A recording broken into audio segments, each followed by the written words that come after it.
ஓம் நமச்சிவாய. இக்கட்டான நிலையில் எப்படி தப்பித்து கொள்வது என்பதை பற்றி பார்ப்போம். 3 சீடர்களும் குருவும் பற்றிய ஒரு கதை உண்டு.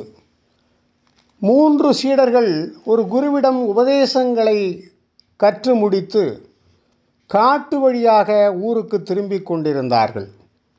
வழியில் சற்று தூரத்தில் புலி ஒன்று வருவது தெரிந்தது. நாம் கற்றதெல்லாம் யாருக்கும் உபயோகப்படாமல் போய்விடும் போல் இருக்கிறதே, அந்த புலி நம்மை கொன்று தின்னப் போகிறது என்று திகைத்து செய்வதையாது நின்றான் ஒருவன்.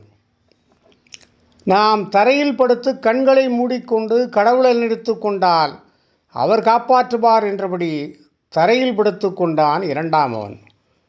3வது சீடனோ, புலி நம்மிடம் வருவதற்கு இன்னும் நேரம் இருக்கிறது, நம் முயற்சியால் நம்மை காப்பாற்றி கொள்ள பார்ப்போம், முடியாத பட்சத்தில் கடவுளிடம் வேண்டுவோம், இப்போதைக்கு மரத்தின் மீது ஏறினால் உயிர் தப்பலாம் என்று மற்ற இருவரையும் கூப்பிட்டான். அவர்கள் இருவரும் வரவில்லை.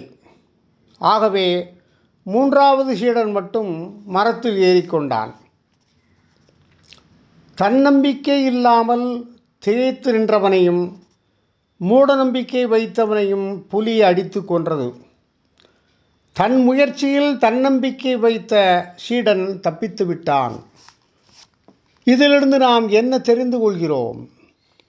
இக்கட்டான சூழ்நிலையில் நம் முயற்சியை கைவிடக்கூடாது. இறையருள் முயற்சி செய்பவனுக்கு தானே வரும். முயற்சியும் இறையருளும் சேர்ந்து அந்த காரியத்தில் உள்ள இக்கட்டுக்களை தவிர்த்து வெற்றி நம்மை நோக்கி வரும். இதைத்தான் இந்த குரு சீடர்கள் கதை மூலம் தெரிந்து கொள்ள வேண்டும். ஓம் நமச்சிவாய.